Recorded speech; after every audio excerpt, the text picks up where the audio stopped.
This episode of the Boss Rush Podcast is brought to you by, well, you. If you want to learn more about Boss Rush Media's family of podcasts, head on over to bossrushmedia.com or patreon.com/bossrushmedia. Thanks for your continued support.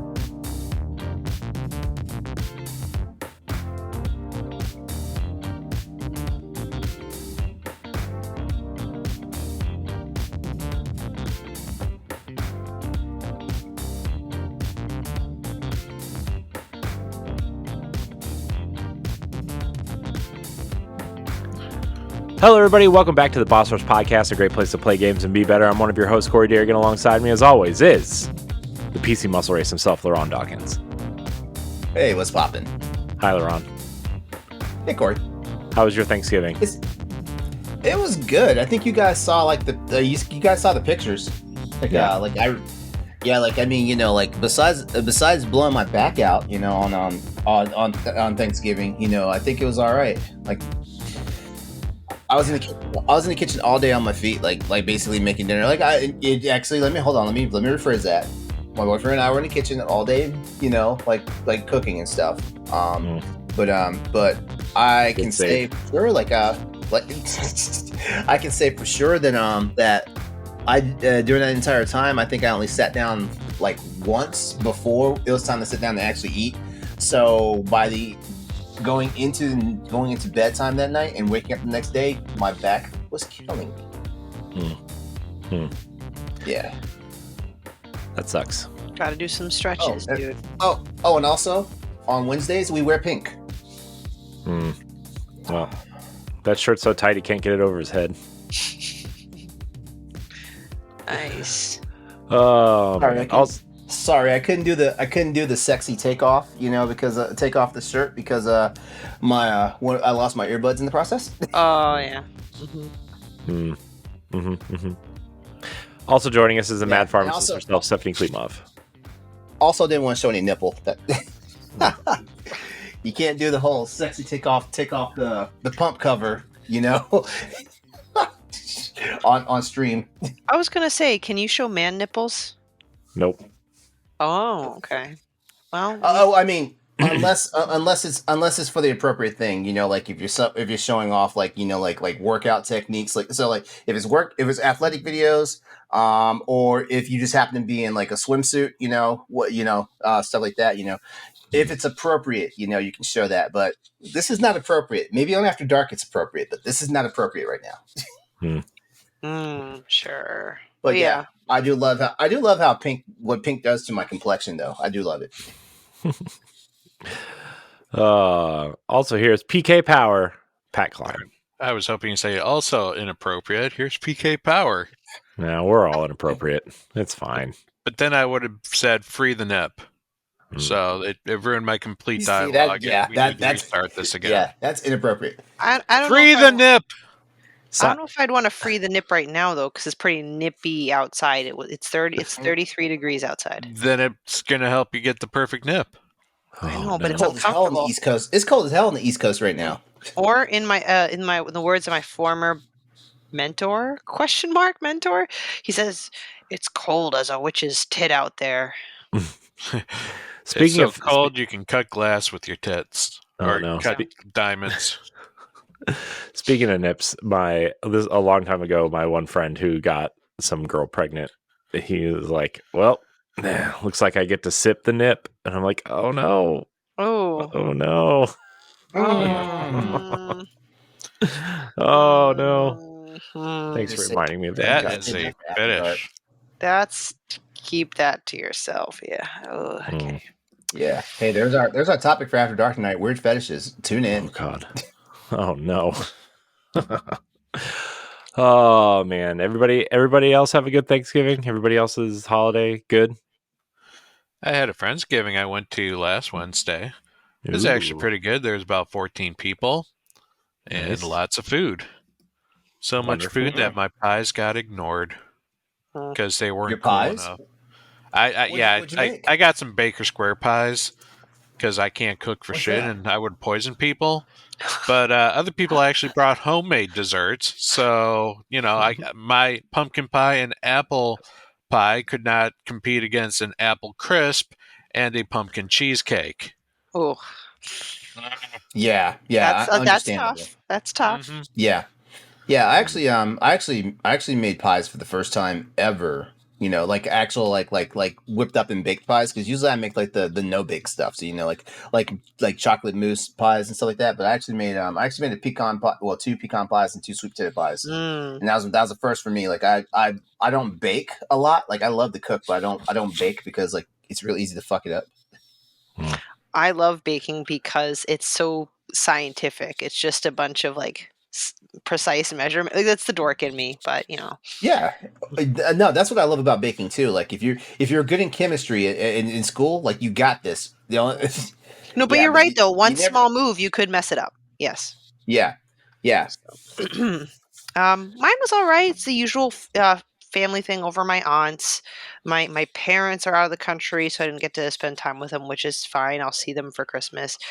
I left the Thanksgiving holiday with physical injuries and ailments. Not only did my child get me sick, but I had to watch him and my partner's son, who they'll never listen to this, so I could just say that that kid's a punk.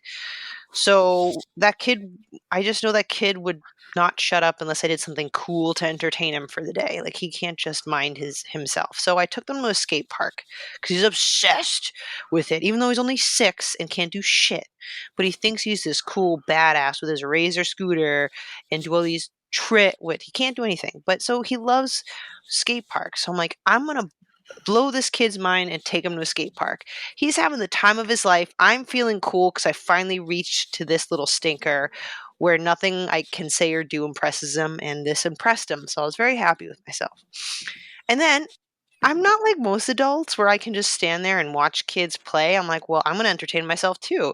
So I take my son's Razor scooter and I'm like, oh man, I remember back when I was a kid with the Razor scooter. This is fun. So we're actually all having a good time.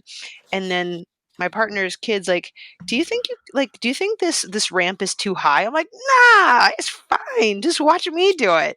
So I go down the ramp and I go backwards and I slammed onto my ass and I fell several more times onto my elbow, got a big swollen bruise the size of a golf ball on my elbow. I thought I literally broke my sacrum. I think I'm fine now. So lesson learned, cannot do what kids do anymore. So yeah, that was my weekend. Them kids be Stephanie, crazy. welcome to the Old Fogies Club. Yes.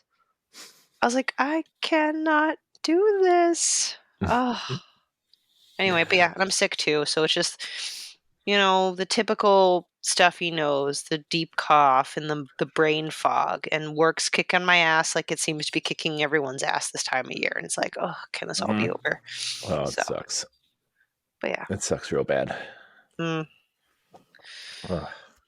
You guys should just not have a life like me. That way you don't run into people and you don't get their sicknesses. You went to a Friendsgiving. Shut up. Yeah, you have You went friends. to Shut up. Yeah, I got sick. I got sick from my child. Person Friendsgiving. Don't even. Don't have friends. What the? You at least got 13 of them. Be fair, those are friends of friends. I'd say I had more like They invited you, so they Yeah. feel like they're your friends. no. My friends invited me, but my friends were the host, and they invited other people. Well, speaking of friends that we don't have, let's talk about what we've been playing or doing since it's been a long time since we met. I'm going first because I feel like it. So before I get to the games, I bought myself a nice big TV. I bought myself a 65-inch QLED TV and a soundbar. Nice. And lights that sync with the picture on the TV, which is also a cool effect. Yeah. I love that.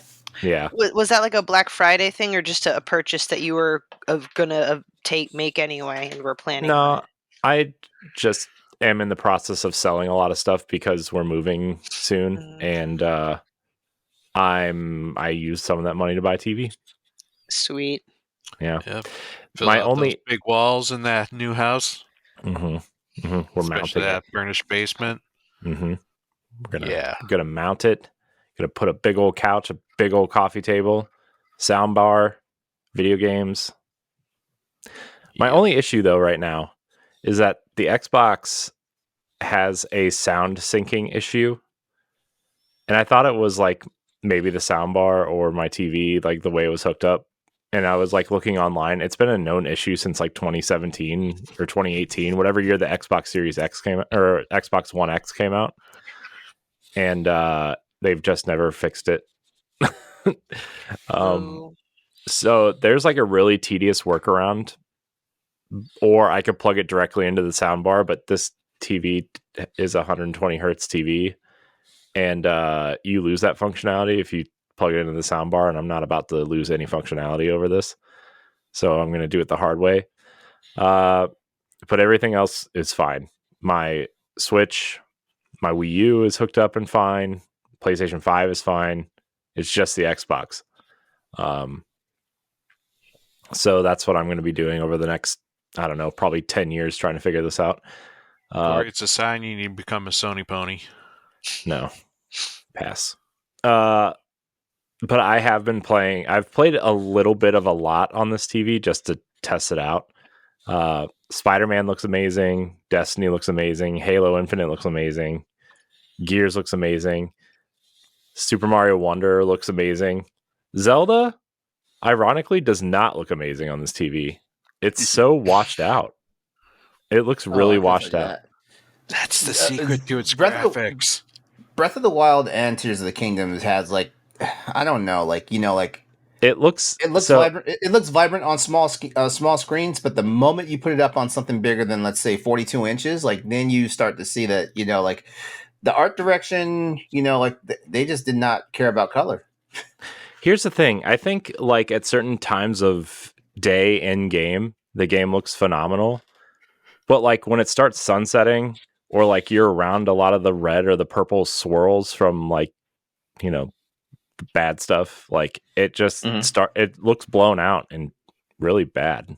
And that was my complaint with Breath of the Wild when we first started talking about it too. Was like, I don't like playing the game when it's sunsetting. I wish I could just leave it on during midday all the time and it would look fine.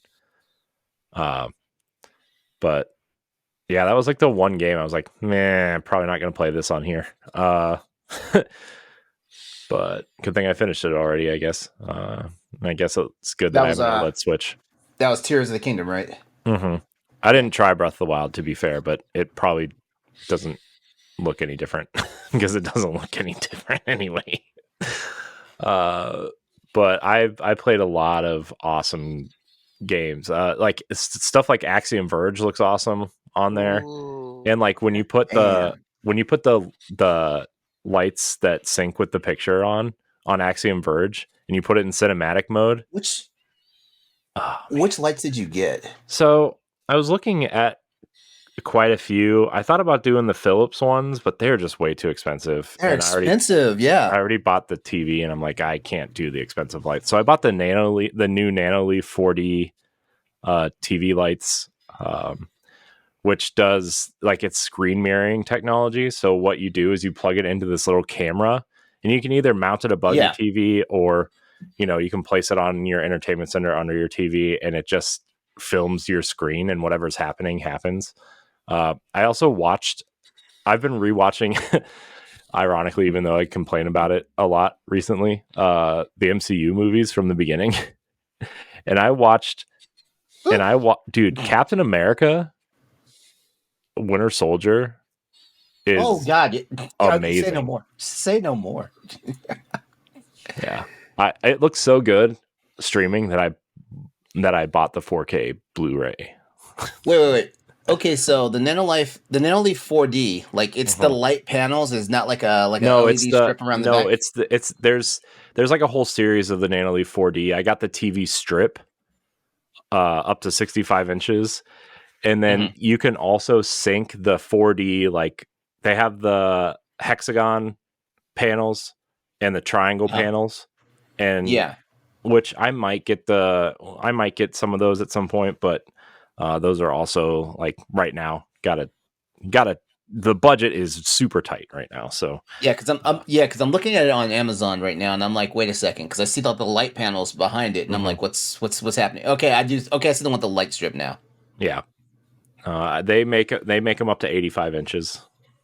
Did you catch that on a sale? Because they're like $120 right now. Yeah, they were. It was it was like 50% off when I bought them last week. See, I've got the ones from Govee, and they're good. But when I upgraded from my 65 inch to my 75 inch, all of a sudden, like I lost the lights still do well, but they're not the same, because like the light strip does not have enough length to go around the entire circumference of the the perimeter of the screen. The circumference, that's a circle.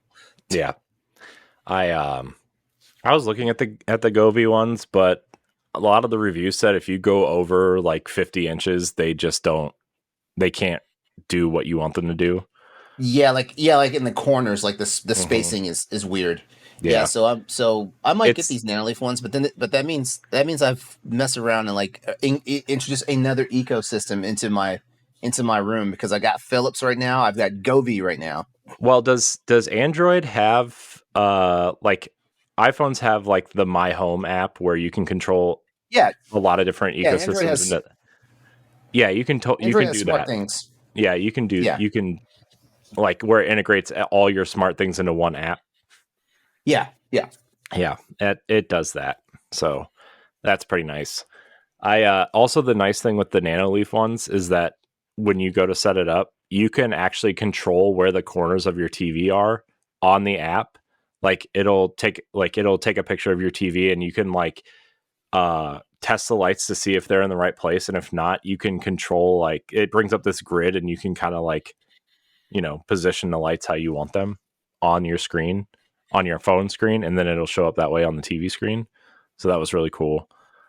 What's really cool about like it's called ambient light or amber lights. What's really cool about that is it reminds you of like watching, like going to the movie theater back in the day. Remember back when like you used to have like the curtain behind the projection screen? Yeah. And so you get that kind of like a light glow. Yeah. Yeah. Our theater.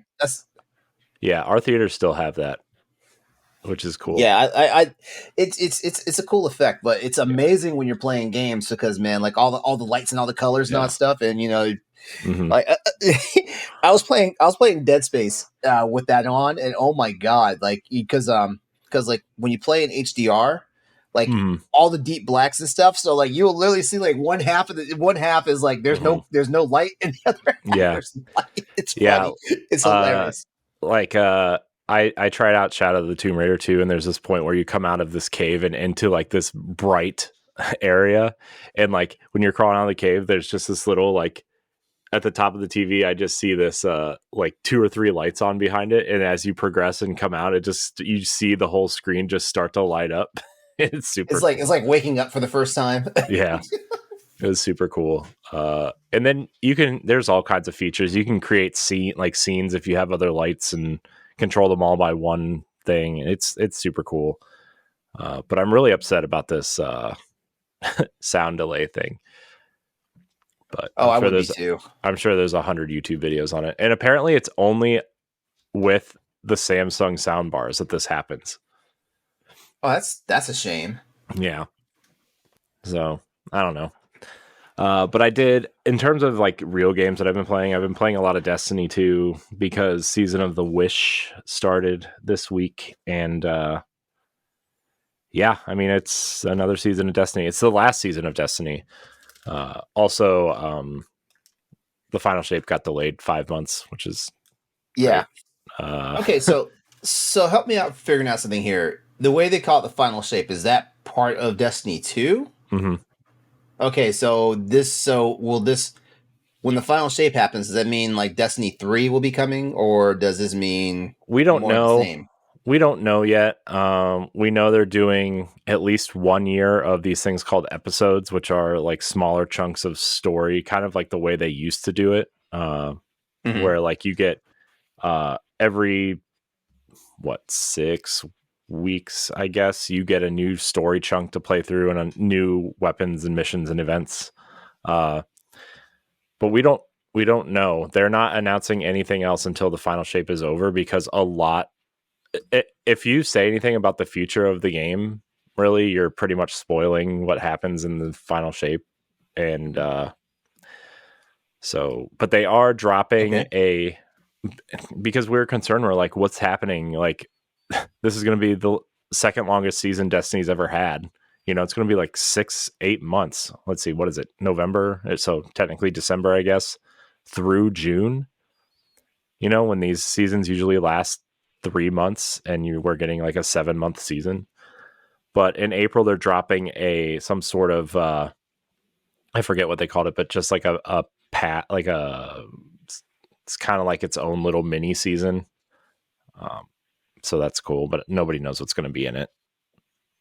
But and then I beat Spider-Man 2 on break. I started and finished it. Wow! What do you think?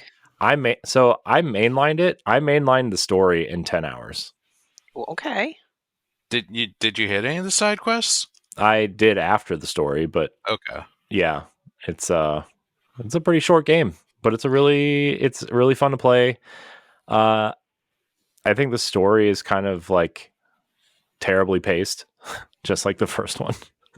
I like the twists on the story, like the different things that Insomniac's been really good at changing the stories that into something different.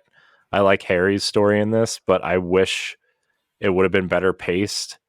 I also really like Miles' story in this game, but they didn't explore it enough to where I wish they would have just focused on Peter's story in this game and then had a Miles Morales too. But at the same time, Miles' story in this is really integral to Peter's in a way. Mm-hmm. So that's kind of, I also thought like, the big selling point in this game was Venom. I kind of thought the Venom stuff was underwhelming. Oh, you didn't like that it finally kicked in after 80% of the game? Yeah, that's that. I was trying not to spoil it for people, but yeah, the main villain of the game is Kraven. Like, just like the main villain of the first one was Martin Lee. Yeah.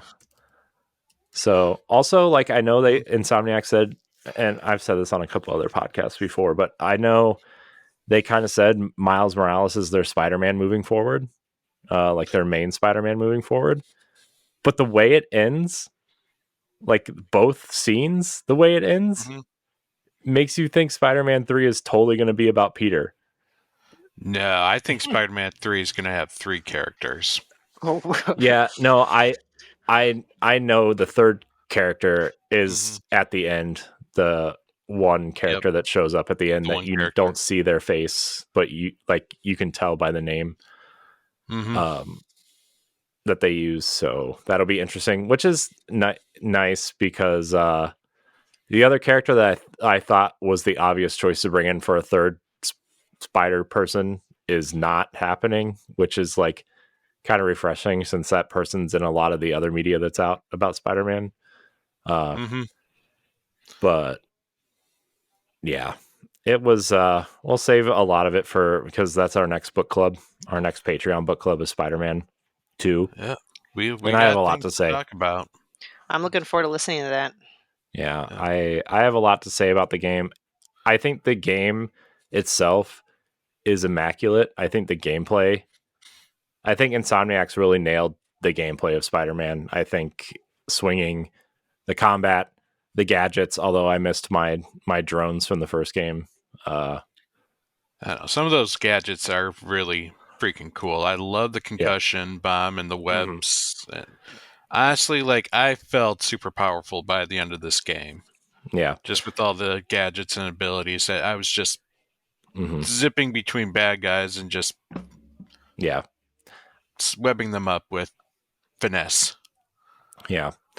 I still think playing as Miles is way cooler.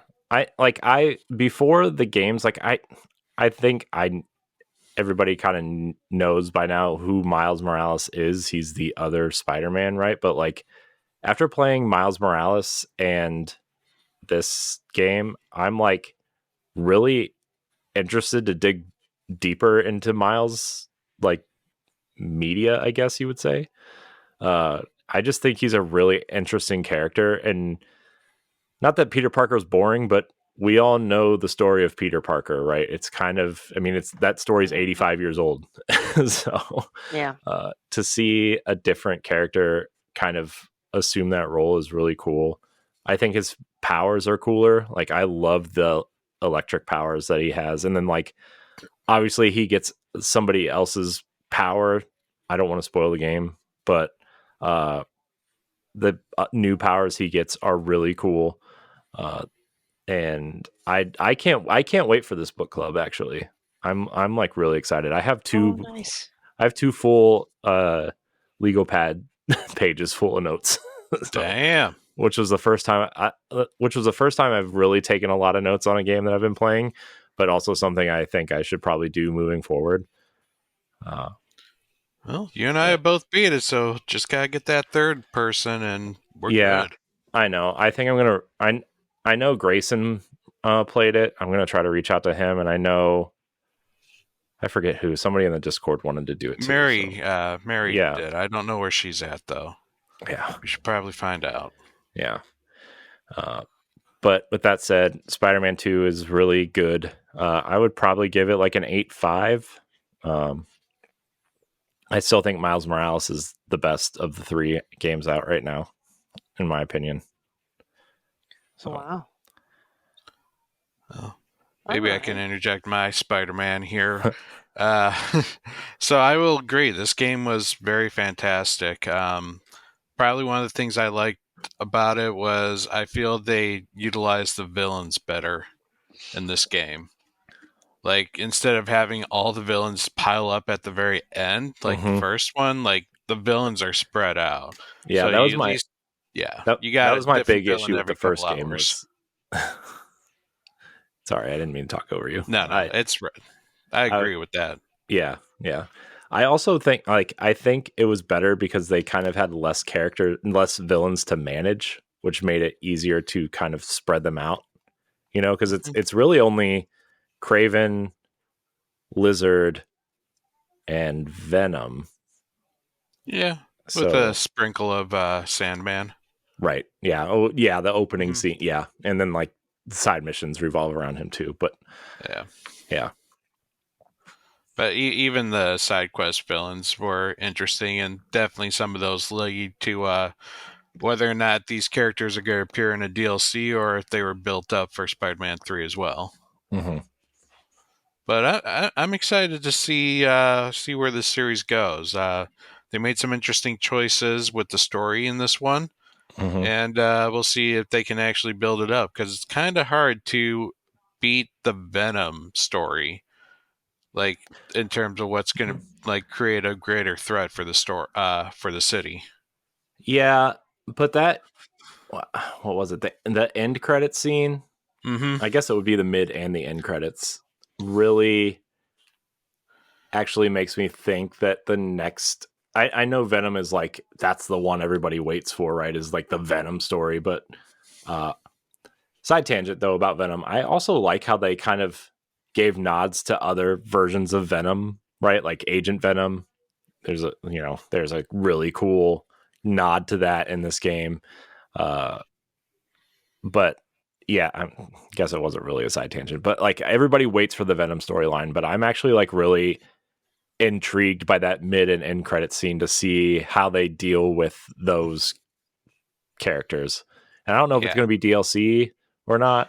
No, but I guarantee you the end ones were definitely Spider-Man 3 related. Mm-hmm. Yeah. I feel like if they were going to go with the DLC, they would continue on the story of the guy in the flame. Yeah. So I feel like that would be a perfect fit for the DLC. Yeah. But yeah, that's just me. And that was my thoughts on Spider-Man. Good game. Check it out. I would argue it's a great game. I would argue it is an amazing game. No, I wouldn't go that far. Spectacular. I saw what you tried to do there, Pat. I did too. I didn't mean to kill your pun. But the thing that kind of killed it for me was actually the story pacing, to be honest. The actual gameplay is like a 10 out of 10. So I think they try to do too much. I was going to ask what was it about it that you? Yeah, I think they jumbled. I think they tried to integrate Peter and Miles' story and try to do too much with both of them and didn't focus on either of them. And it kind of didn't pan out the way I think they wanted it to, honestly.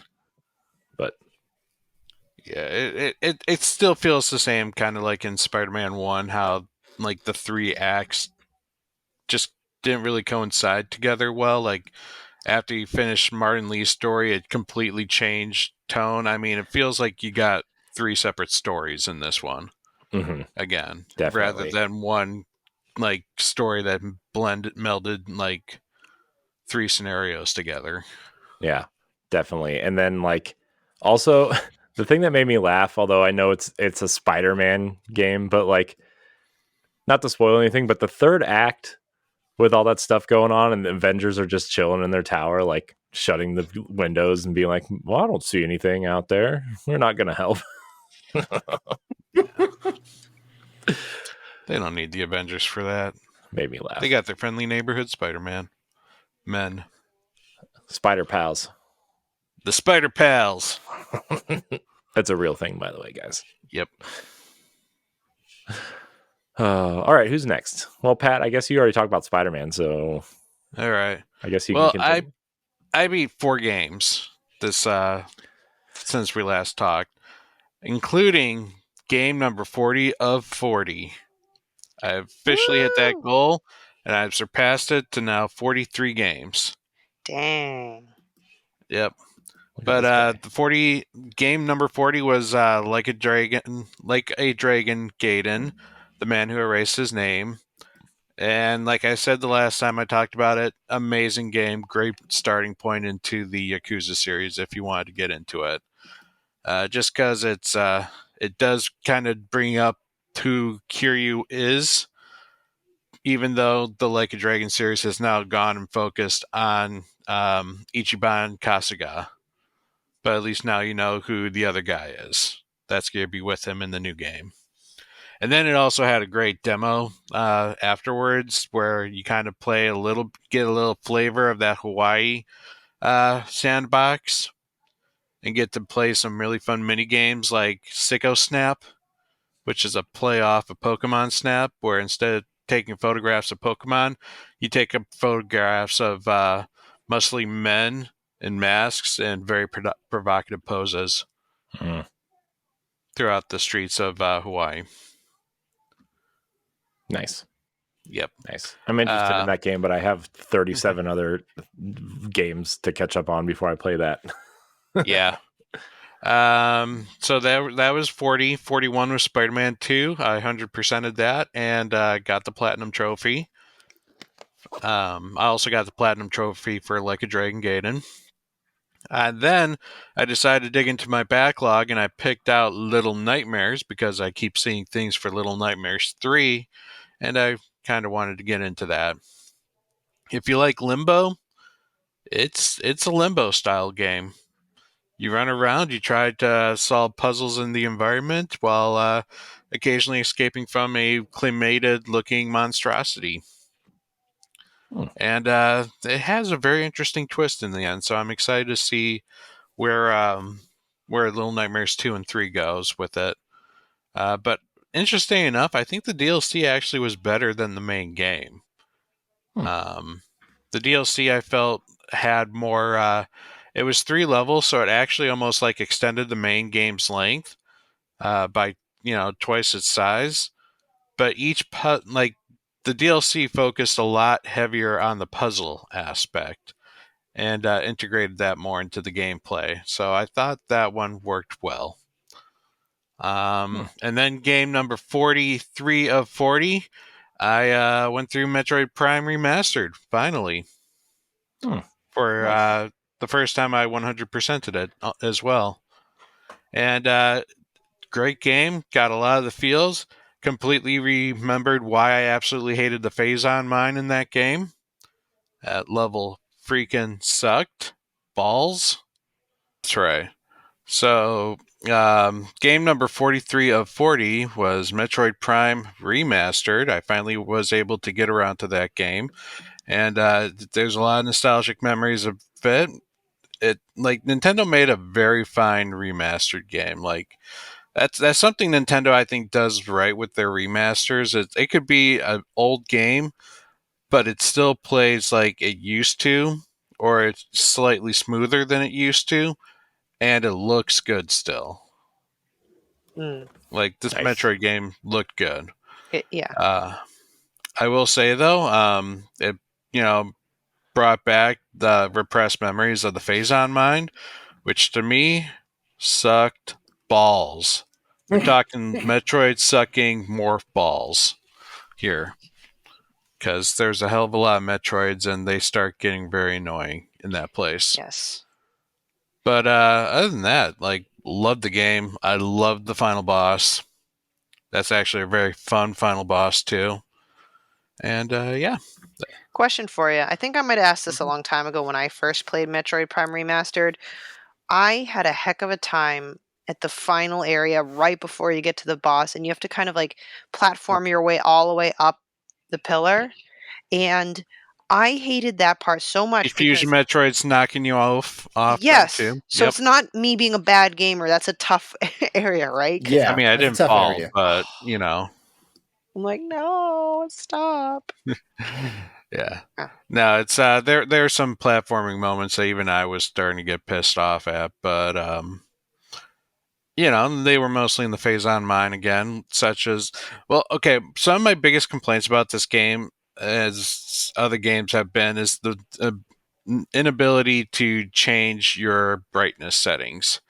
So there were a lot of dark levels in this game, and I know it's for the using other visors, but switching over between X-ray and heat vision and trying to see which one actually shows me which, like, where the ledges are in the darkness is not fun. Just let me mhm. see where the hell I'm going to jump to without falling into a giant pit of Phazon. Anyways, that's Phazon. my revenge.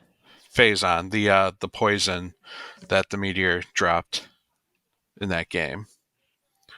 There is so much lore in Metroid. We Just should scan almost it do a out, story. scan it all. Mm-hmm. But anyways, I played new games, guys. Actual new games. And since you guys are all going to talk about Super Mario RPG, I'm going to go to Persona 5 Tactica, the latest and greatest of the Persona series, but in chibi, cute form and a tactics game. Now, is it good? Yes. Is it a Persona game? Not at all. This Oh, game jeez. takes a lot of the mechanics of Persona and tosses them right out the window to be more of a simplified tactics game. Uh, Things that they kind of got rid of, like they still have the Persona system, but the Personas are almost meaningless other than stat boosts and like one extra skill. Um, they don't actually appear on the field of any kind. You do not actually fight them. You do not actually negotiate with them. They are like little gears that you find as items, and then you can meld them together and create another persona and get stat boosts from that gear. So it still has the persona fusion, but you don't actually like summon them into battle.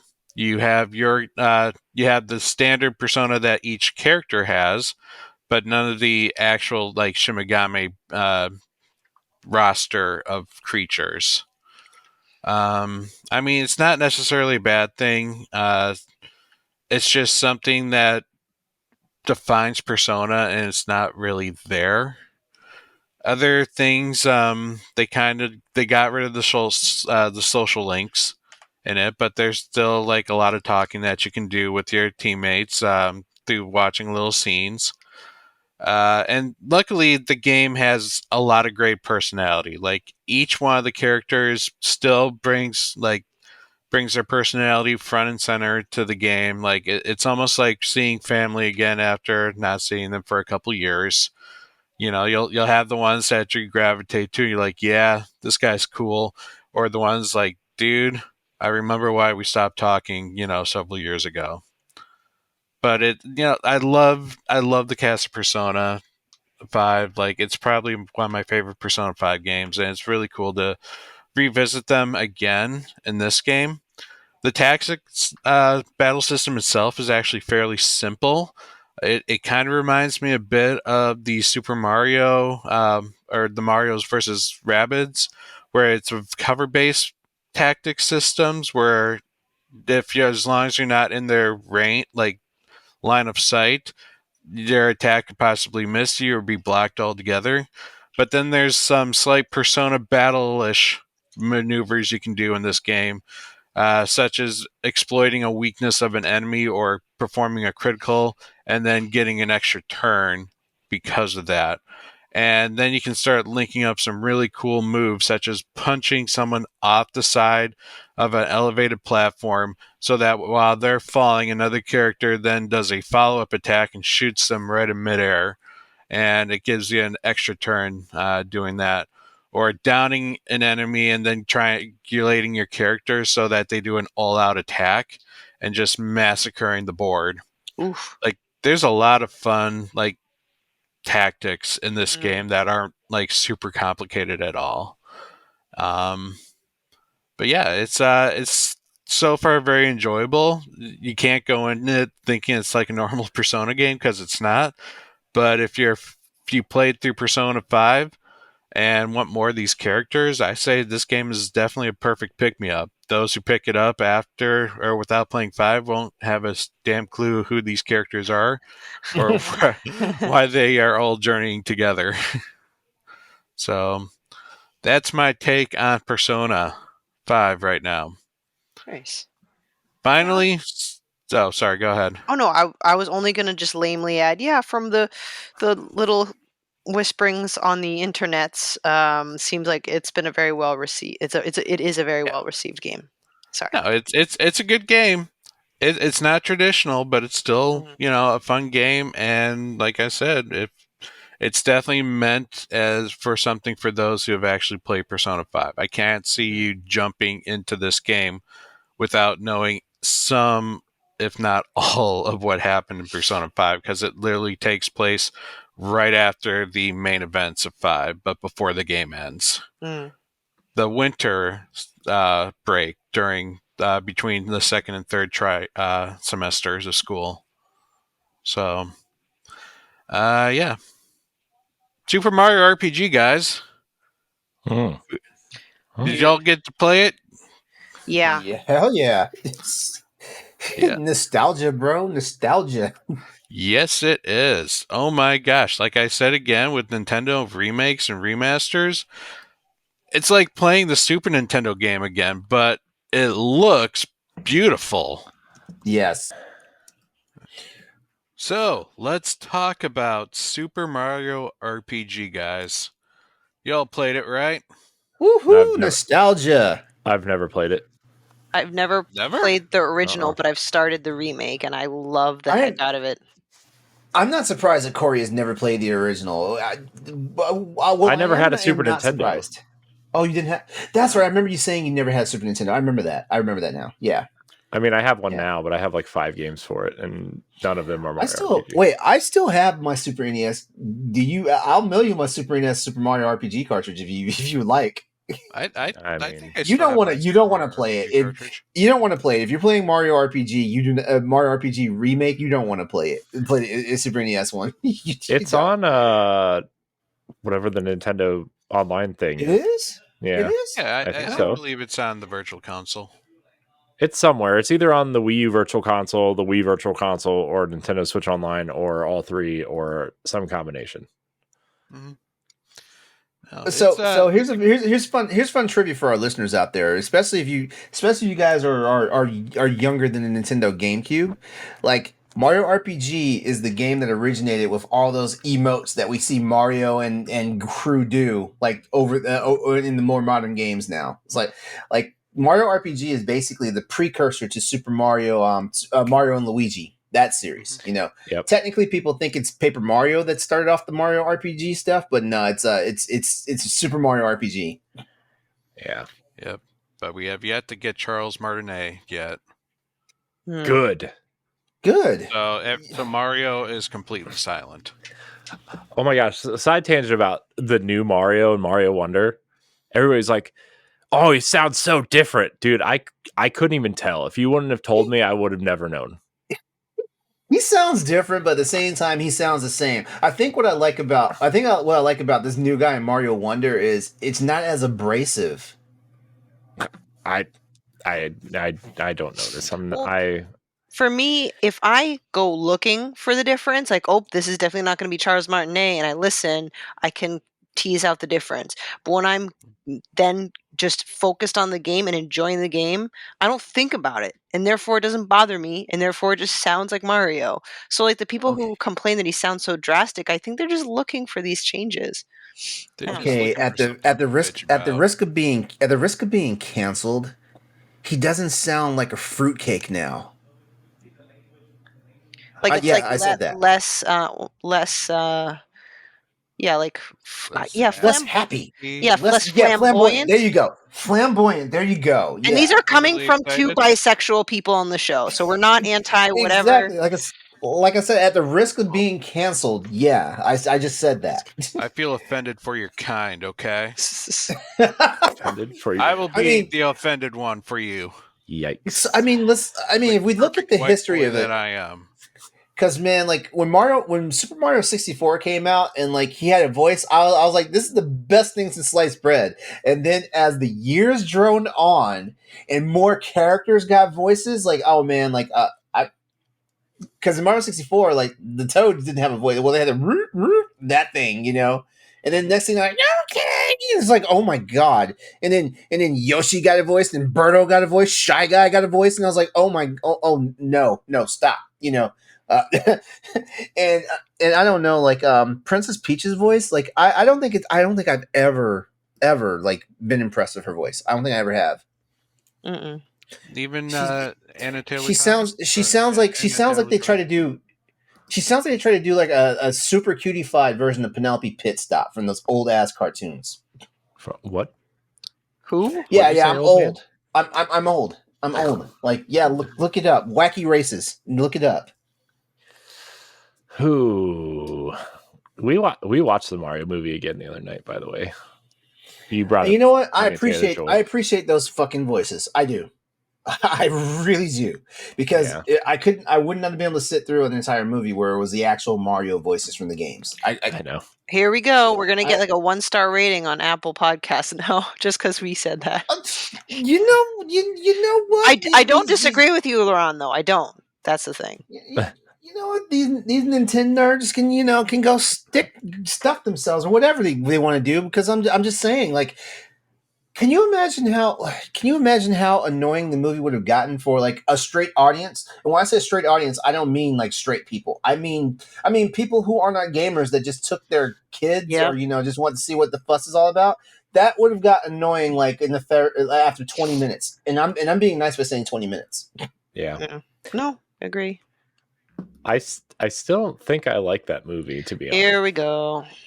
You still think or don't? You still think you do or don't like? I don't think I like that movie. I don't like it enough to say it deserved his Rotten Tomatoes score, which that's another conversation we can have at one point. I really tried to like watch it and like it this time, and like I don't. It's like one of those weird movies where I don't know if I like it or not. I hate to say it, as far as blueprints go, like it's still Final Fantasy Advent Children. That's the blueprint for like video game movies. Yeah, and technically Advent Children is like an independent production that's like a sequel to a game. It's not. I don't know, man. The Tomb Raider movies are really good. I'm talking. We talking Angelina Jolie? Yeah, all of them. Give them all to me.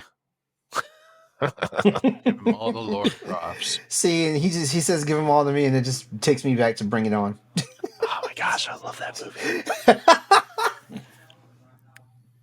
There's some sort of discovery when I watch that movie. Anyway, Super Mario RPG. Yes, back to Super Mario RPG. From a lens of someone that's never played the original, I found this game so incredibly charming. I took to it like I better not improvise. I'll probably say something either gross or offensive, but I took to it very quickly. I can only like I love the fact that if I had no prior knowledge, I'd be like, "This is a great modern Mario game." And with the knowledge, I'm like, "Damn, Nintendo really made us like a solid, long-lasting game, and what a wonderful remake." It's just charming from like every time Mario tips his hat when he gets something or levels up. The actual Those dances and the level up. yeah, Oh it's man, Yes, those are so yes. freaking awesome. yeah, it's adorable and like it actually is like a legit RPG. It's not so intense. Maybe some people might not like that, but I think it's like just right. I was very impressed by this game. Mhm. I'm glad you're impressed by this game. I like it a lot. I think they toned down the difficulty big time, even on its normal Yeah, regular. I felt But that too. So yeah, I'm not the only one. I'm not the only one that thought that. I was like, I don't remember this game being this easy. But then again, like I don't know, like Pat, you kind of power play these games. So I'm not sure. yeah, Like maybe there are I'm pretty definitely sure you're some. further than I am in the game. I just But got the third star. oh yeah, you're further than I am. Okay.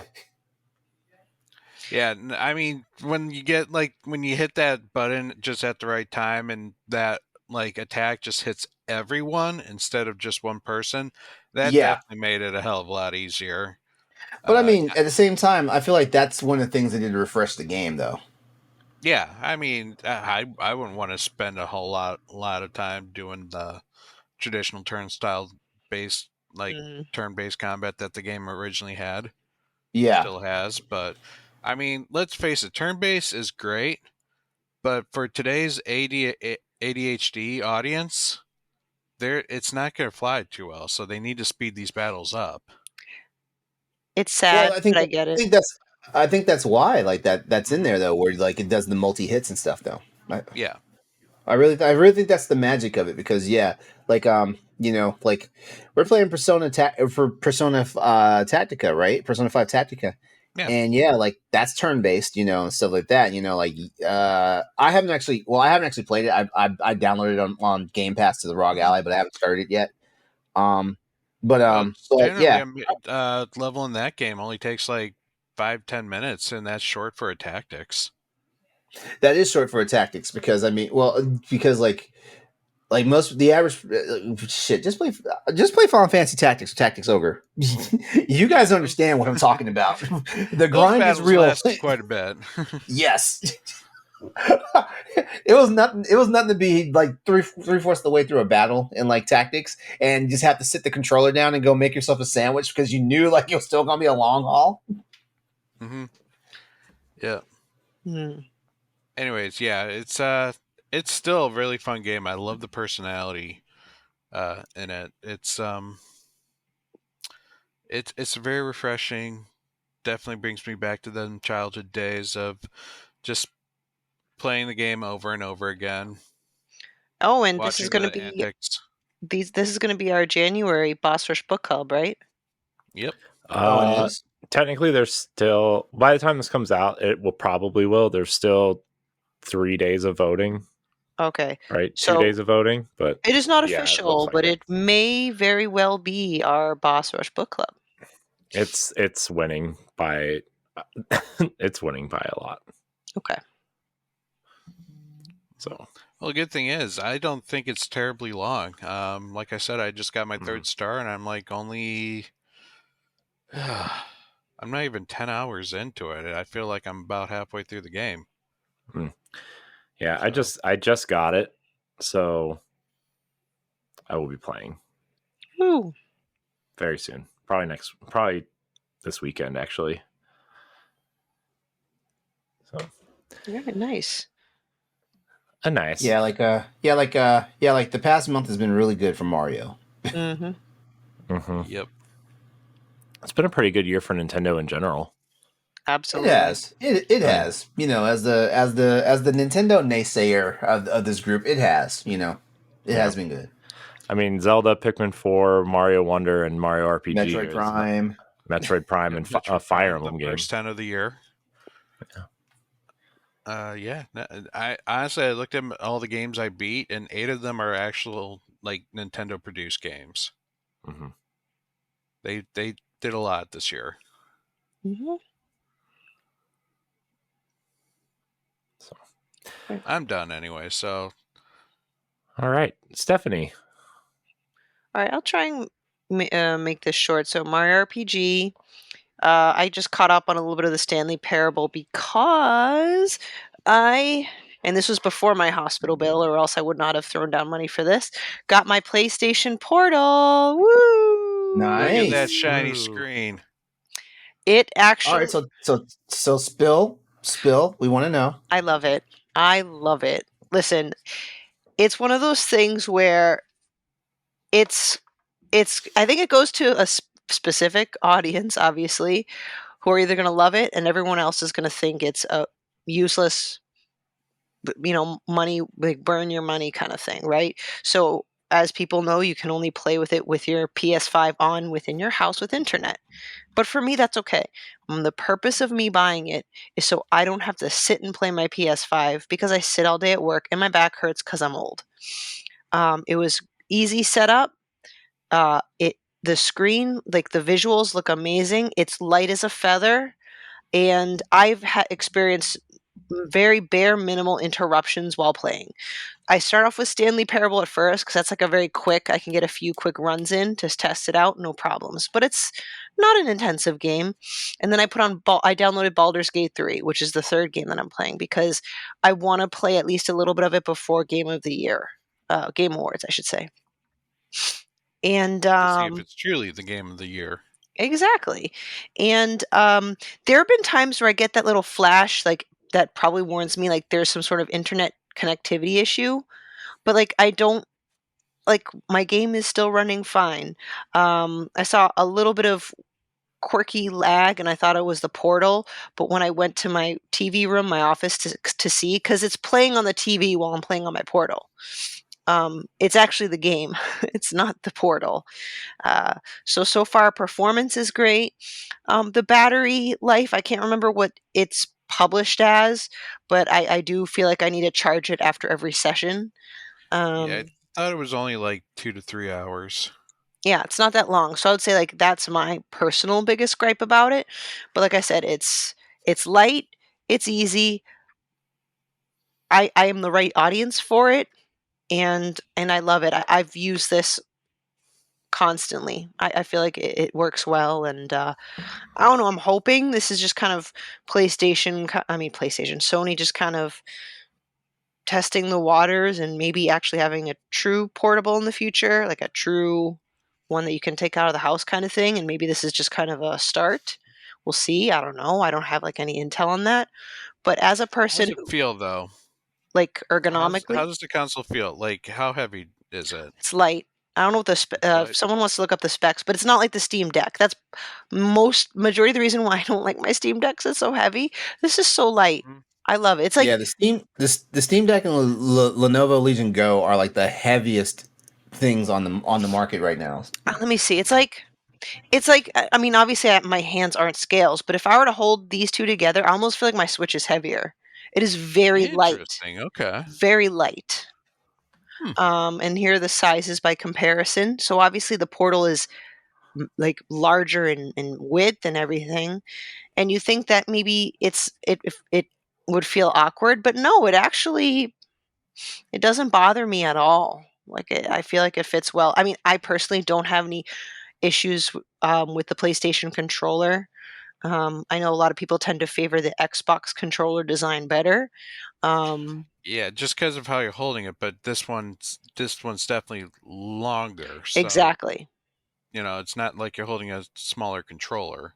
Exactly. So I think it actually works well. You're essentially playing on like a either oversized phone or a small tablet, and like I said, I just turn my PS5 on, leave the room, start playing, and I just haven't had any issues. And be, it's great for me because next to Nintendo, the majority of the games that I play are Sony games because I like those very narrative driven, third person action adventure type stuff. So I love the Portal. I don't know, LeRon, if you have any questions. I probably won't have any specs to. Oh yeah. I was actually trying to look at the specs, and it looks like I'm gonna have to like look into it a little bit deeper, because like there's nothing that comes out on it. And I'm like, I know people have done teraways of this thing, so why are we not getting like how much it weighs? Like like all that stuff. And yeah, and Sony's being very like cloak and dagger about this one. Plus the fact that they manipulated NPD to where like it's not on the accessory sale, it's on the hardware sales. And I'm not sure if that's just some type of power move. So like like it basically pushes the Xbox Series into fourth place versus third place in consoles. Like it's a little weird. Yeah, and you know what? Like, why wouldn't they? Because I would say the weight is something that is such a huge plus. Battery life, not so much, but so that's the Portal. When I pre-ordered mine and had that long back and forth with GameStop, it definitely, it was the only Portal that came into their GameStop. Looks like the stores aren't really stocking them, and people, they told me people were coming in the store and asking if they stocked the Portal, and they're like, nope, the only one that will be coming into the store was pre-ordered by a customer. So I don't know. It's right now still currently sold out everywhere. Funny thing is, you can get a PlayStation Slim just fine, but you can't get Interesting. Portal. I don't think they made a whole lot. I think it's a manufacturing thing on that part. What, the Slim? No, the Portal. Oh yeah, for sure. Yeah, well, their pre-orders were initially like they were on target, but they were initially low to be producing like a ton of them. I mean, I think this is like a niche device, and they know it, and they'll just make them as people want. If there's still demand, people will buy it. Like, they'll still manufacture them, but I can't see this thing selling more than like 5 million units in its lifetime. We'll see how it goes, but I'm very happy with it, and I'm already, I feel like it's definitely has its money's worth with me. So, and I know we're kind of running long, so maybe I'll save more conversation with Baldur's Gate 3 the next time we record. But I did start playing it. I'm split 50-50 on why I can understand this could be game of the year versus not, because I am a former D&D player. Like, I played the 5e whatever D&D. So like, I'm not a pro at it, but like, I know the general basic rules. And even with that, I was so overwhelmed and just, I had a hard time starting it. And I'm like, how can people who never even played D&D enjoy this game and it be game of the year? Like, I felt like the learning curve for this is steeper than a learning curve for Elden Ring. Like, and this is coming from someone who's actually played D&D. Now, that's not an insult to the game. Looks great, sounds great. By the time I got to doing the long rest at night, which I took so long to do, but the long rest is where you get to know the characters and develop their stories. I'm like, all right, I could see where this is considered a high quality game. There's almost limitless things you can do. And technically there are a lot of like things in the UI for people who don't know D&D that explain everything. So like, it's there, but you have to go look it up every single time. I'm no lie, I printed out my old D&D character sheets to write down all their stats because I'm sick of Stephanie, you're awesome. Well, I have to constantly pull up the wheel and then go into the digital character sheet. Then I have to look at all my 4 party members sheets to figure out which one has the most charisma, and that's going to be the person that will be doing all the talking. So like, I have I have a friend who I like. I'm gonna ask her if she's playing Baldur's Gate 3, and I'm gonna try to get y'all like to play this game together. Yeah, so like, on one hand, I get it being game of the year because of the amount of content that is in there, and I'm not even making that silly joke like, haha, because you can have sex with a bear. Like, no, it's just a lot of things in there. I get it. I was just about to ask. I was just asking if you did that. Not yet. I haven't really. I've just. She said not yet. I've gotten to the tip of the iceberg of like starting to romance my characters, and I don't know where to go with that. I am a male, some sort of crazy name for an elf type thing. Yeah, I don't know. I gotta. I forgot what race I am. Well, I picked an unusual race that I haven't seen.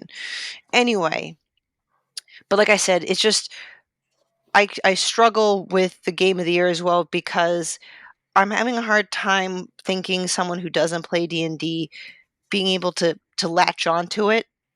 Like I said, so the jury's still out. Like I know once you're past the learning curve, it is fantastic. So I'm definitely eager. Like I'm always like anytime during my break at work, like pop my PlayStation Portal and try to get around in. Um, we'll see. So stay tuned for more feedback from me. Now, you said there's a learning curve to this. Now, Yes. let's say you didn't have any knowledge of D&D, but wanted to get into D&D. Would you say this is a gateway to that? Like, is there an ease of learning D&D through this rather than reading an entire D&D like guidebook? It's possible because everything does explain with a click of a mouse or a pointer. So everything is explained somewhere. It's just as long as that gamer or that person is willing to go at a literal snail's pace in the game because they're always stopping to read and study everything. Because D&D is a lot. You have freaking your different attributes: strength, dexterity, constitution, intelligence, wisdom, charisma. Then you got your points for saving throws. You got your skills that are depending on all those things. You got your armor class, initiative, hit points, hit the death saves, attacks, spells, your background, your race, your stuff like that. So it is there. They can learn D&D through there, and I've watched some YouTubers that are more experienced and have gone farther in the game that it is almost a one for one with the tabletop edition 5 edition D&D with slight differences in the rules, very slight, but it's relatively faithful. So I would say yeah, it actually kind of is, especially if someone's more digitally inclined than maybe on paper. Yeah. It's just like I said, you'd have to have the patience of going at a snail's pace because I'm used to faster paced games, running around, beating stuff up, shooting things. Here I have to like really plan on like which of my characters is going to have this conversation because they're going to have better dice rolls with a better outcome. And like and it's so as long as you have the patience, and I think this game would be way easier on PC with mouse and keyboard, much easier. Not that I'm not enjoying my PS5, but I'm just saying I see this as a game that is a easier experience on PC. So yeah, Baldur's Gate 3, more to come because I'm still very early in it.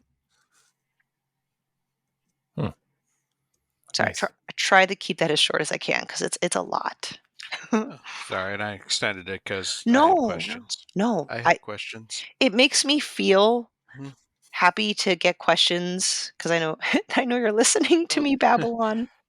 Because I've tried to get into D&D so many times, but I don't know if it's just, because I jump into it immediately with like a whole bunch of people who are already experienced, or to me, it's like there's so much I don't know about the game. So I'm like, I don't know, I guess I'm just making things up as I go, and whether or not it's part of the rules or like how things work. Yeah, it depends It'd be on. nice to have that interactive, like, video game that would be like, yeah, this is how it works. Yes. Because a lot of it also depends on your dungeon, your DM. I mean, this is already a very intricate story. Many of the things that are manually done on tabletop, the game does automatic rolls, and you'll just see it pop up on your screen like you succeeded in survival or whatever, and everything kind of plays out. So Oh, is there a difficulty selector? yes. Okay. I start off in the middle. I forgot what it's called, the standard, and I got my ass kicked. I got creamed by like just the first battle. So then I went to easy. Um, but what I like about this game, because not all games do this, is you can change the difficulty mid game. So I do plan once I get used to the D&D of it, I'm gonna probably bump it back up to standard. Yeah, I might check out Baldur's Gate 3 sometime. I don't know how soon, but it's something that it is on my radar, but I just don't know if I had the patience for it. See, that's the thing. You need the patience unless you already Mhm. have a baseline knowledge. But if and when you're ever interested, it's very friendly with like inviting other players into your party if you want to do that too. Okay. Cool. Neat. All LeRon, right. Well, last and certainly least is me. So yeah, I've also been playing Super Mario RPG, and we've already had that conversation. And I'm back on my whole Dead Space remake kick because I discovered something. Okay, so I told you guys that basically, like, like the second run is for me to like get the alternate ending where Uh-huh. basically like it leads into Dead Space 2. Okay, so what I found out though is in your second playthrough, Isaac's dialogue changes. Really? Yeah, it changes because like for people who don't know a lot about Dead Space and stuff like that, basically the marker makes people insane and stuff like that. Mhm. It's making people do things they don't want to do, which is basically kill off their entire civilization. Uh, and I'm in chapter 6 right now, and I'm actually and I'm seeing where the Isaac's dialogue has changed from the first game, and it's really easy to figure it out if it's changed or not. What the smart person should do is in your first playthrough of Dead Space, save each as you go from chapter to chapter. Every time you get to the new chapter, make a new save. So basically, number one, you'll see like the chapter, the first letter of the chapter spell out something. So it's like an anagram. But when you start over in your second run, then just start a brand new save and then just save on top of that one. Because basically you can just go back to chapters and do comparisons of dialogue, and you will see where Isaac is where his insanity is starting to show through in the second playthrough. It does not show in the first playthrough, and that's the genius part of this. And you know what? Now I'm kind of pissed that Gunnar Wright was not in the running for like best performance for Dead Space, because like in the original Dead Space game,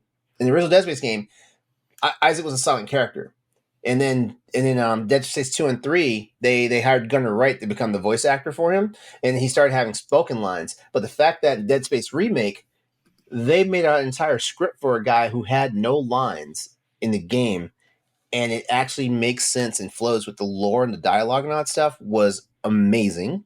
And and then the guy did double duty, because like here's some other things you didn't know about it. Like Isaac has patterns of speak for when he's at full health, when he's at mid range, and when he's like on one red bar.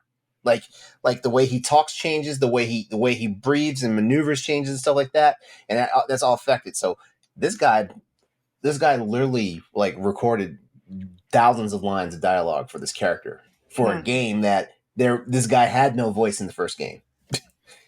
So yeah, so I'm a little pissed at the Game Awards for not having this guy in for like best performance. It didn't matter if he won or not, but the fact that like this guy put in work, he reprised the Right. character Get recognized. from a dead franchise. He reprised the character from a dead franchise that he actually originally voiced into a game that he wasn't even a thought of, and man, Dead it's franchise. dead. Yeah, exactly, a Mhm. dead franchise. You know what? And you know what? Just keep them remakes coming. Dead Space 2.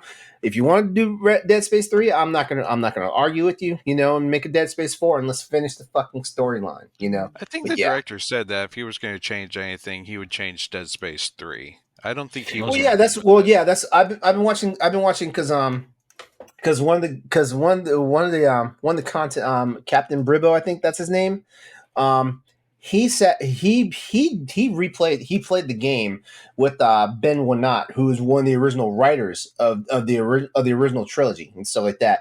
And as they went through all 12 chapters and stuff, they talked about things, and they had like an epilogue thing where they talked about some things that would have been done differently and stuff. And yeah, that's of course, like Wanat was the first person. He wasn't the first person to admit it, but he said on live camera or whatever, on a recording, that yeah, like the meddling of the execs is why Dead Space 3 is what it is. And in my opinion, Dead Space 3 was not a bad game. I will that's a hill I will die on. It was not a bad game. Could it have been like the best game in the franchise? Yes, it could have been, Um and so yeah, so there's things, and then they were talking about. Then they were already theorizing the stuff that they wanted to do if a fourth game it came out. Like the Ishimura is a planet cracker. They were talking about using planet crackers to kill the Brethren moons, which basically are giant ass fucking moons. That would have been amazing to see stuff like that. So like Dead Space remake is probably going to see me out to the end of the year. Like I'm playing Mario RPG. I barely started Spider-Man 2, so that's why I didn't add it into like what are we playing? Because I didn't see enough to say like this is it. Baldur's Gate 3 is on my list, and I'm still playing Mario Wonder. So there you go. Very nice. I'm done. Gunnar Wright, I love you. Have my babies, or I have your babies, whichever one. Yeah. Baby making. Corey's like, okay. It's like, how does that work out when you're two guys? Can you like just merge the sperm and then create? We just keep practicing. Okay. Keep practicing until we get it right. All right. The wise words of Jeff Goldblum: "Life finds a way." Okay. Oh, geez. Speaking of people named Jeff. Nice segue. Yeah.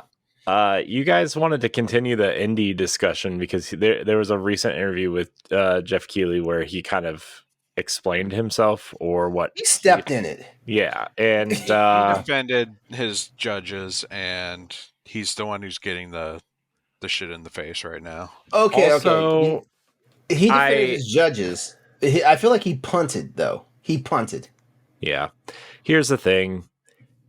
I think the indie category is all messed up, but also these are the quote unquote popular smaller titles that are going to get views on the Game Awards. And that's the real reasoning, in my opinion. Is it right? I'm glad you said that because I'm glad you said that, Corey, because like I was going to say this, whether you had said what you said just now or not. I was going to say like I'm not going to buy Dave the Diver until after the Game Awards. Yeah. It's a great game.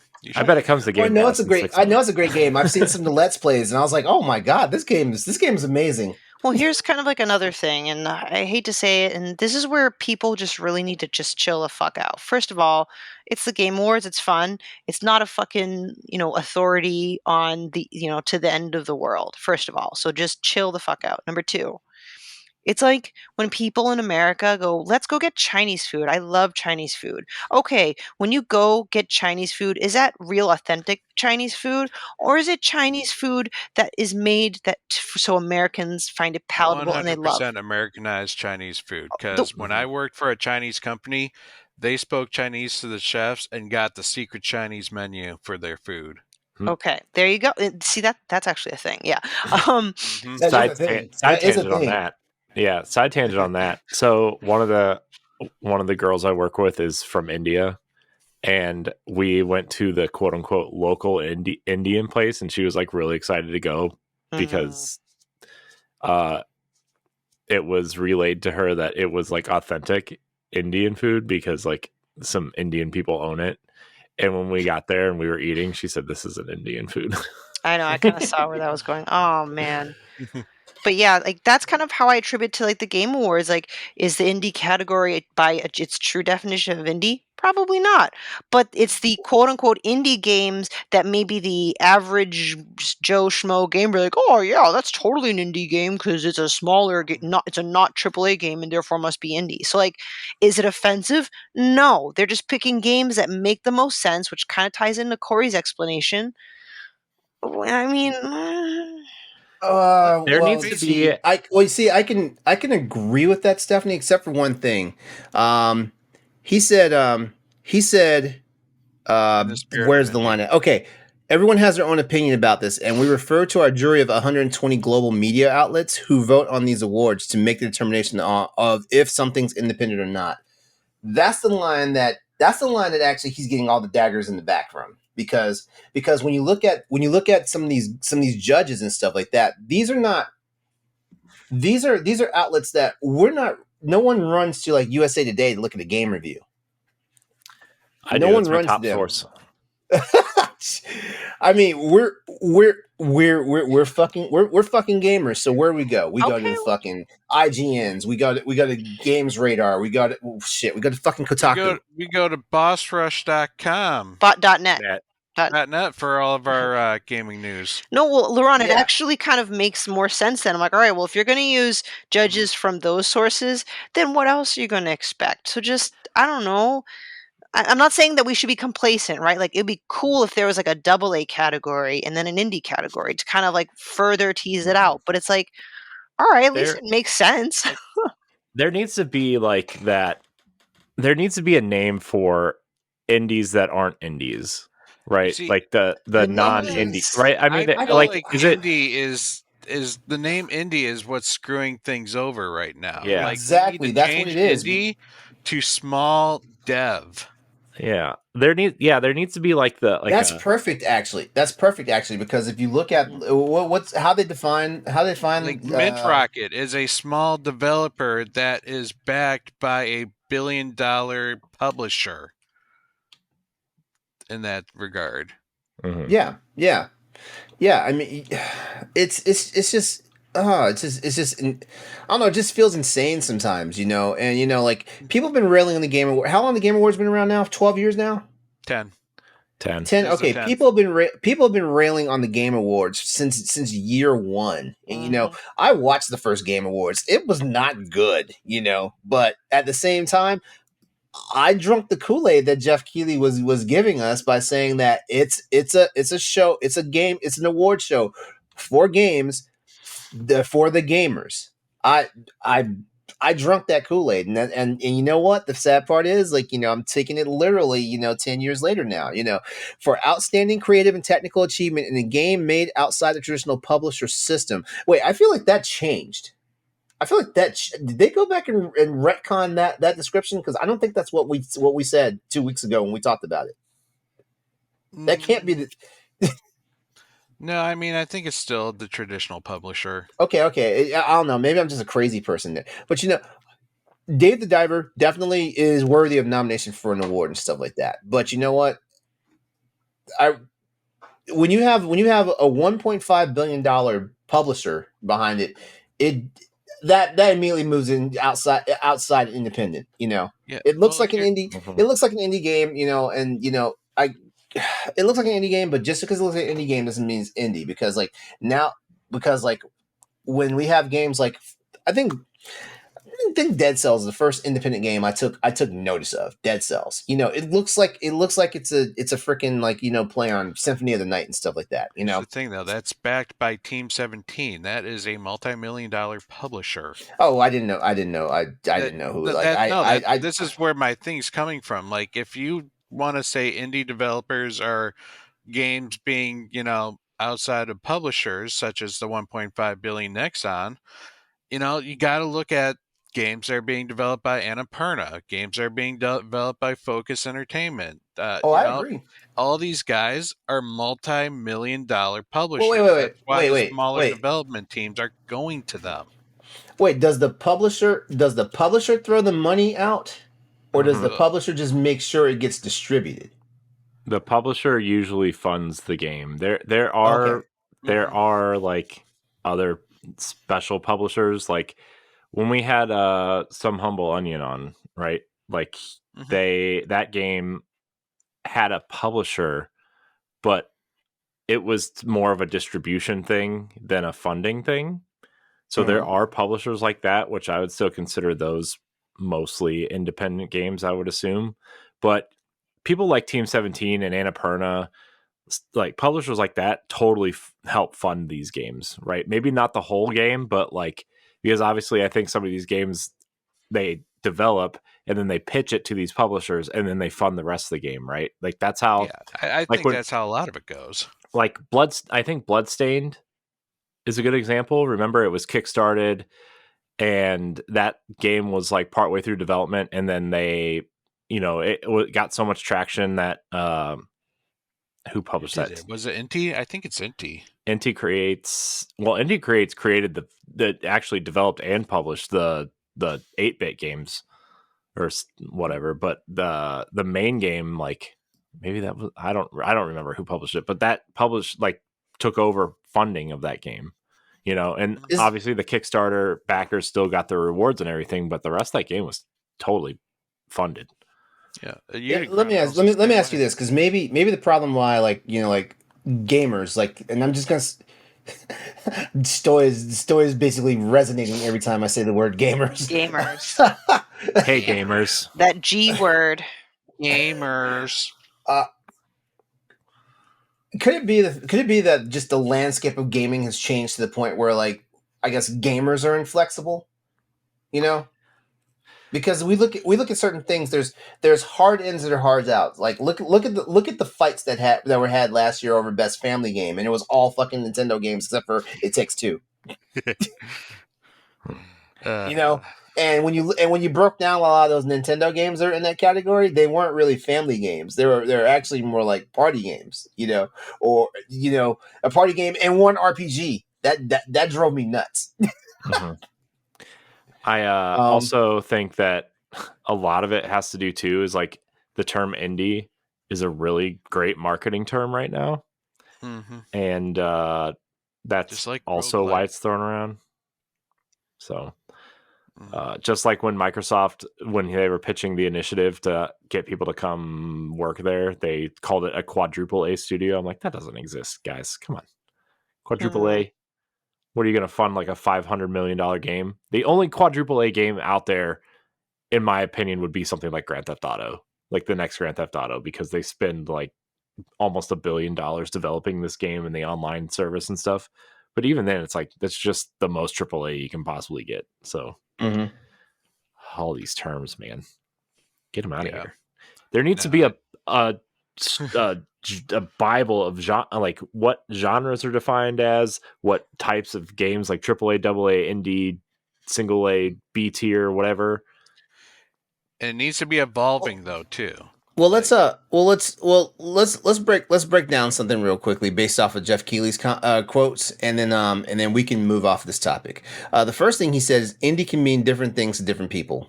Is that true or false? I say it's true based on our conversation, because some people saw it as the scale, and other people see it as like the style. Yeah, I mean nobody called Pentiment an indie game, and that's clearly an indie inspired style game, but Microsoft published it. So. Backed by Microsoft. That, and here's my nerdy self again. Like in the medical field, like there are like nationally recognized guidelines, there are governing bodies, like authorities that actually clearly define things. In the video game industry, do we technically have that?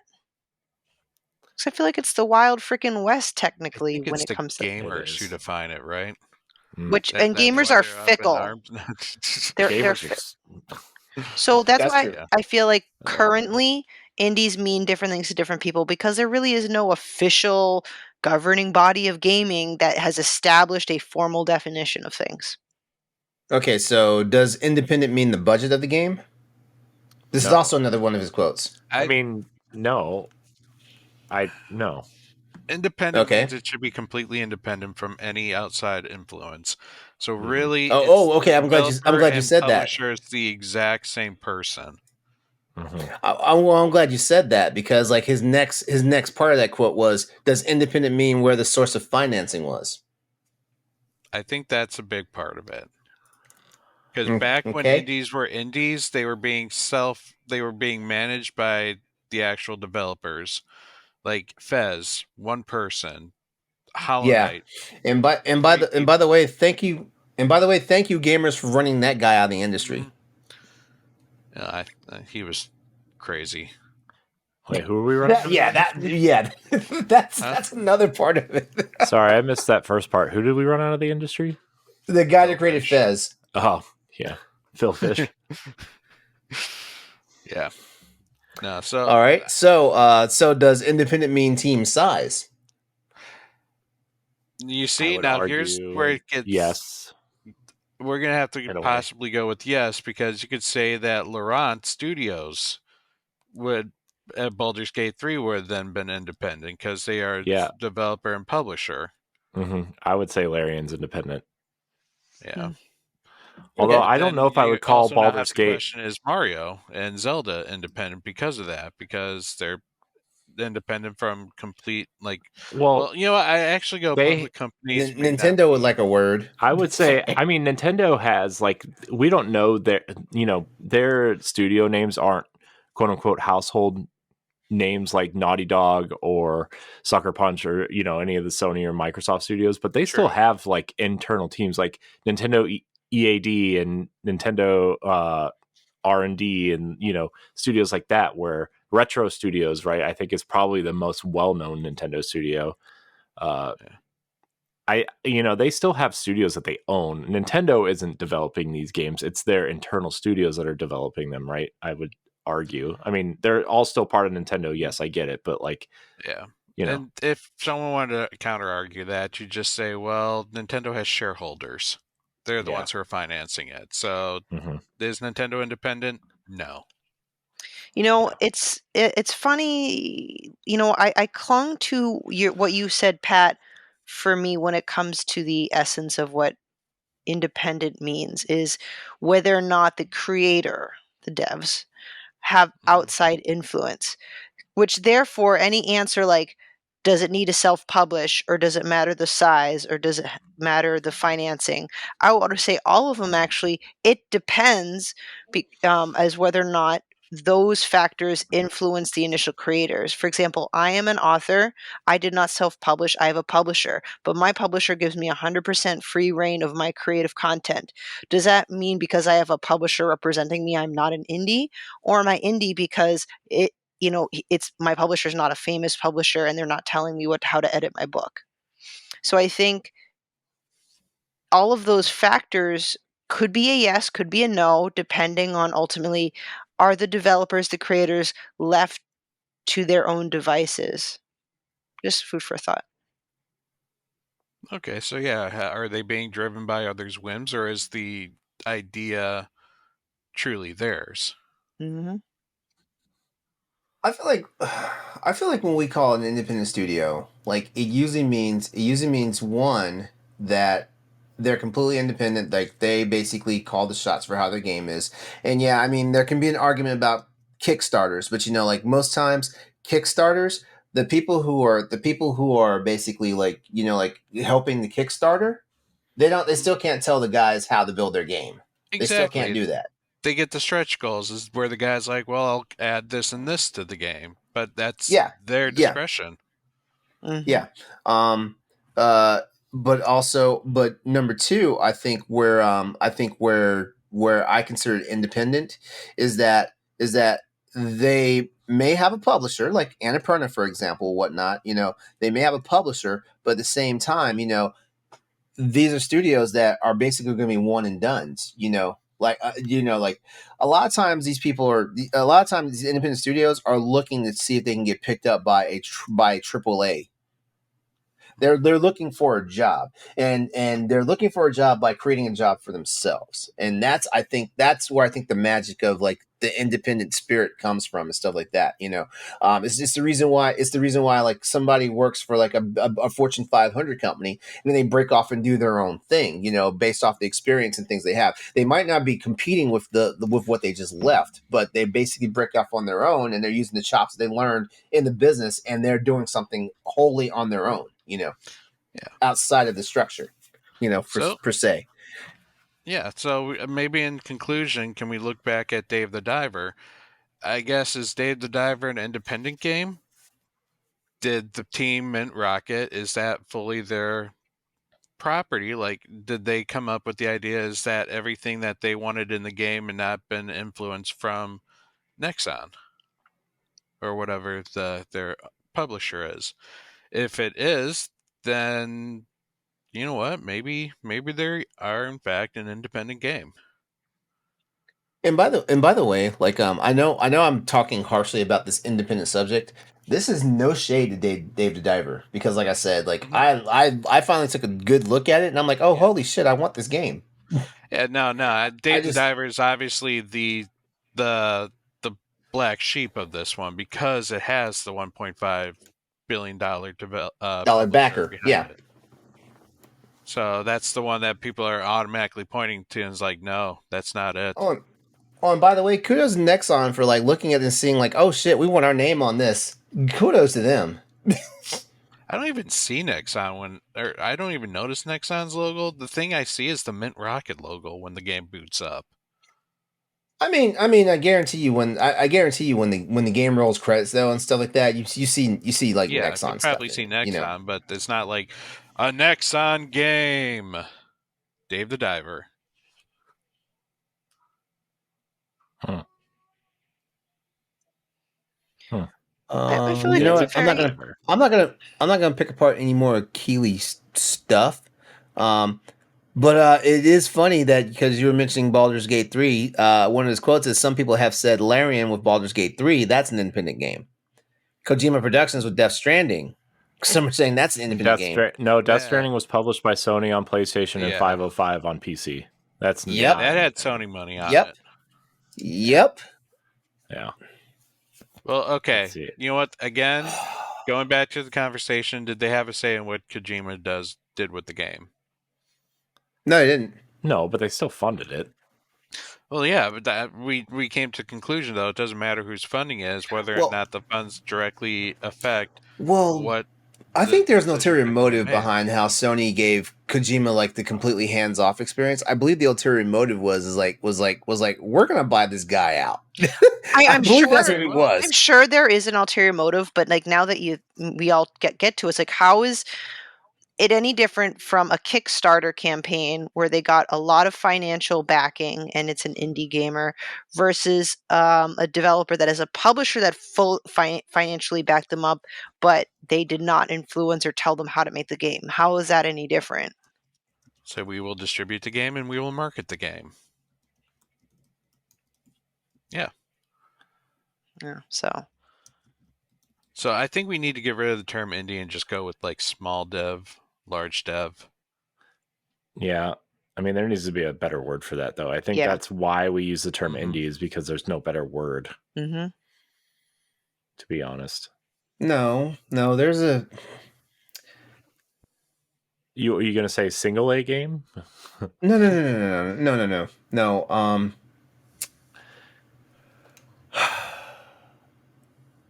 Independent. I'm trying to get something around the word independent, but I don't know. Like my brain's turning to mush. Like thinking about this now. Go with developer. That way, it could be like, hey, does this team have 30 or more core or 30 or less core people? If it's yes, then a small development game. That way, it doesn't have to. Well, here's the thing. Here's the thing now. Like I can see the team for Dave the Diver being in the best independent studio category. I can see that. Why? Because is it their first game? Mint Rocket? No, I think they did Maple Story. Okay. I think this is by the team that did Maple Story. Mint Rocket.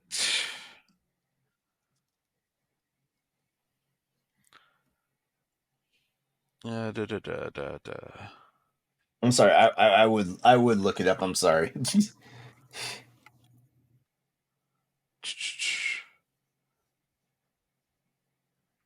Division of Nexon announced.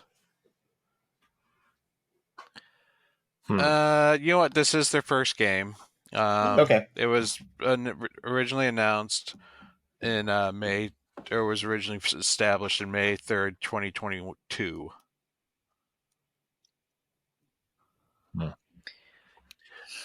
Well, maybe we should revisit this conversation at some point. Do we have any questions? No. for the show. No questions. No. So I mean, we've been going for almost 2 hours. So yeah, that's true. So should Jeff Keighley be a disliked person? No. I don't think so. Jeff Keighley. I think it's the cool thing to hate Jeff Keighley. Mm-hmm. And I've been a part of that group back in the day, because it's just. I feel like I'm still a part of that group, even though I respect his game. I do. Yeah, and my closing thought is that I think Jeff Keighley has done a lot of good things for the industry and at least trying to make it recognizable and fun from a presentation standpoint. Mm-hmm. Is he a little weird sometimes? Sure, but I mean, at this point, who isn't? That's okay. Right?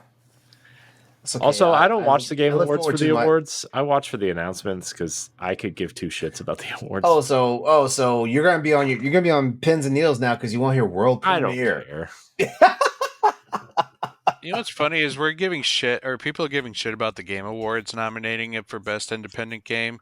They didn't say shit when the Golden Joystick Awards nominated it for a Best Indie Game either. It's because nobody cares about the Golden Joysticks. They nominated Alan Wake before it even came out, so who fucking cares? Which by the way, I really hate the fact that I heard Alan Wake didn't hit in the top 150 of game sales. Mm-mm. Really? It didn't chart on NPD either. Yeah, it did not chart, and the reason why is because it's attached to the Epic Game Store as an exclusive, and nobody uses Epic Game Store. I mean, it's really niche. Like, I don't have it yet because like it's on the Epic Game Store. I'm waiting for the Steam release. But it also didn't chart on the Xbox or PlayStation individual lists either that they put out. Interesting. I wonder why. It's a great game. There's a problem. It's a niche game. I'm telling you, anybody outside of like the niche video game world, it's a niche game. The nichiest of niche games chart sometimes, though. Sometimes, yeah. And this is a sequel. Maybe more people didn't like Alan Wake 1 than anybody remembered. You also have to look at the timetable when it came out. I mean, it came out literally the week after Spider-Man and Mario. And Call of Duty came out the week after. Oh, and we all see how Call of Duty's doing. Yeah, it's people are still grouped by it because it's Call of Dookie. Ooh. Also, Hogwarts Legacy is charted again because it came out on Switch, which, by the way, I played the Switch version. It's not terrible. Okay. But I wouldn't recommend, if you have anything else to play it on, I would not recommend the Switch version. Or, if you want to play it on the go, maybe like a Steam Deck or something. But it was not unplayable. I will say that. Not unplayable, but not ideal. Right. Also, it's really weird because like the world is segmented. It's not an open world. Like the map is the same, but when you leave the castle, it loads into the open world, and then when you get to Hogsmeade, it loads into Hogsmeade, and then when you go into a building, it loads into a building. Also, the textures in the castle look really bad, but anyways, that we'll save that for another time. We need to record after dark.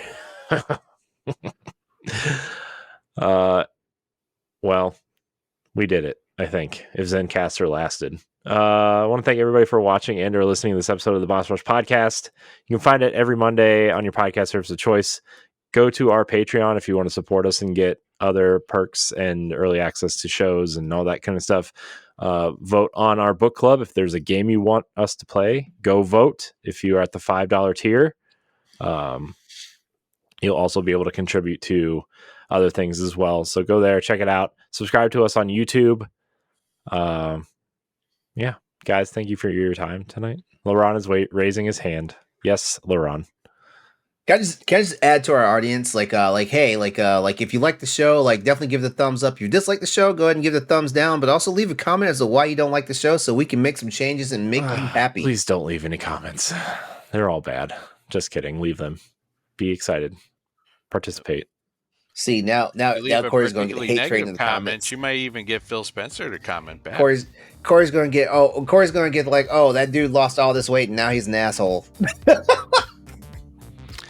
I've always been an asshole, LeRon. That's the secret. Hey, the audience is saying it. I didn't say it. Like, that's fair.